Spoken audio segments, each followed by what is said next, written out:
అగ్రరాజ్యంలో తుపాకీ హింస ఏమాత్రం ఆగటం లేదు. తాజాగా జరిగిన 2 ఘటనలు తీవ్ర కలకలం రేపుతున్నాయి. ఈ ఘటనల్లో 7గురు మృతి చెందారు. మిచిగాన్లోని ఓ చర్చిలో ప్రార్థనలు జరుగుతున్న సమయంలో ఓ దుండగుడు బీభత్సం సృష్టించాడు. వాహనంతో చర్చిని ఢీకొట్టి ఆ తర్వాత నిప్పు పెట్టాడు. పోలీసుల ఎదురుకాల్పులో నిందితుడు హతమయ్యాడు. ఈ ఘటనపై అమెరికా అధ్యక్షుడు ట్రంప్ తీవ్ర దిగ్భ్రాంతి వ్యక్తం చేశారు. ఇది క్రైస్తవులను లక్ష్యంగా చేసుకుని జరిగిన దాడి అని ఆయన ఆరోపించారు. మరోవైపు నార్త్ కరోలినాలో ఓ దుండగుడు బోటులో వచ్చి జనంపై కాల్పులు జరిపి పారిపోయాడు. అమెరికాలో ఒకే రోజు కొన్ని గంటల వ్యవధిలో 2 చోట్ల జరిగిన తుపాకీ హింస తీవ్ర కలకలం రేపింది. మిచిగాన్ రాష్ట్రంలోని గ్రాండ్ బ్లాంక్ టౌన్షిప్లో ఉన్న church of Jesus Christ of Latter Day సెయింట్స్లో ఒక్కసారిగా తీవ్ర కలకలం చెలరేగింది.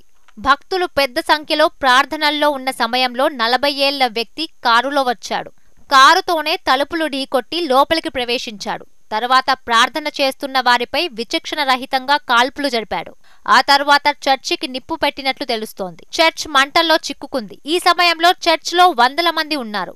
సమాచారం అందుకున్న పోలీసులు వెంటనే సంఘటనా స్థలానికి చేరుకున్నారు. పోలీసులను చూసిన నిందితుడు వారిపై కూడా కాల్పులు జరపడంతో ఆత్మరక్షణ కోసం పోలీసులు ఎదురు కాల్పులు జరిపారు. ఈ కాల్పుల్లో దుండగుడు అక్కడికక్కడే మరణించాడు. ఈ ఘటనలో 4 వ్యక్తులు మరణించారు. మరో 8 మంది గాయపడ్డారు. గాయపడిన వారిని హుటాహుటిన సమీపంలోని ఆసుపత్రులకు తరలించారు. వీరిలో 2 పరిస్థితి విషమంగా ఉన్నట్లు వైద్యులు తెలిపారు. కాల్పుల అనంతరం చర్చిలో చెలరేగిన భారీ మంటలను అగ్నిమాపక సిబ్బంది అదుపులోకి తెచ్చారు. దాడి తర్వాత నిందితుడు ఉద్దేశపూర్వకంగానే చర్చికి నిప్పు పెట్టినట్లు తాము భావిస్తున్నామని Grand Blanc township police chief William Renye మీడియాకు వెల్లడించారు. నిందితుడిని బట్టెన్కు చెందిన 40 ఏళ్ల వ్యక్తిగా గుర్తించారు. And that's not what our community is.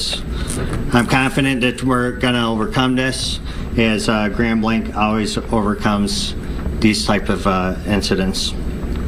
And I also like to acknowledge the heroism of not only the first responders, but the people who were inside that church at the time. They were shielding the children who were also present within the church, moving them to safety. Just hundreds of people just practicing their faith.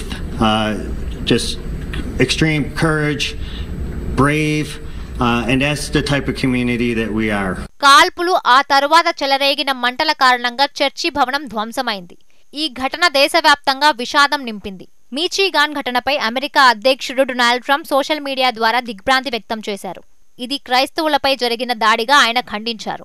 తన truth social ప్లాట్ఫామ్లో post చేస్తూ, మిచిగాన్లోని ఈ దారుణమైన కాల్పుల గురించి నాకు తెలిసింది. ఇది క్రైస్తవులను టార్గెట్గా చేసుకుని చేసిన మరో దాడిగా కనిపిస్తుంది. మన దేశంలో ఈ హింసాకాండ తక్షణమే అంతమొందాలి అని ట్రంప్ పేర్కొన్నారు.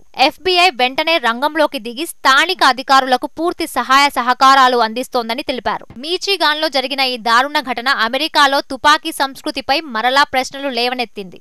నిరపరాధుల ప్రాణాలు బలవుతున్న ఈ పరిస్థితిని ఆపడానికి కఠిన చర్యలు అవసరమని నిపుణులు సూచిస్తున్నారు.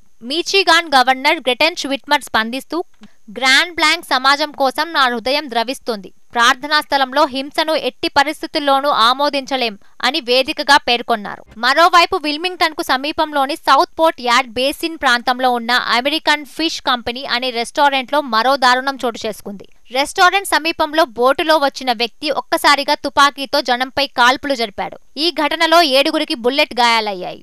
3 అక్కడికక్కడే ప్రాణాలు కోల్పోయారు. అనంతరం అదే బోటులో పరారయ్యాడని పోలీసులు ప్రాథమికంగా నిర్ధారించారు. పోలీసులు బాధితులను స్థానిక ఆసుపత్రులకు తరలించారు. అయితే మృతుల వివరాలను, గాయపడిన పరిస్థితుల గురించి వివరాలను అధికారులు ఇంకా విడుదల చేయలేదు.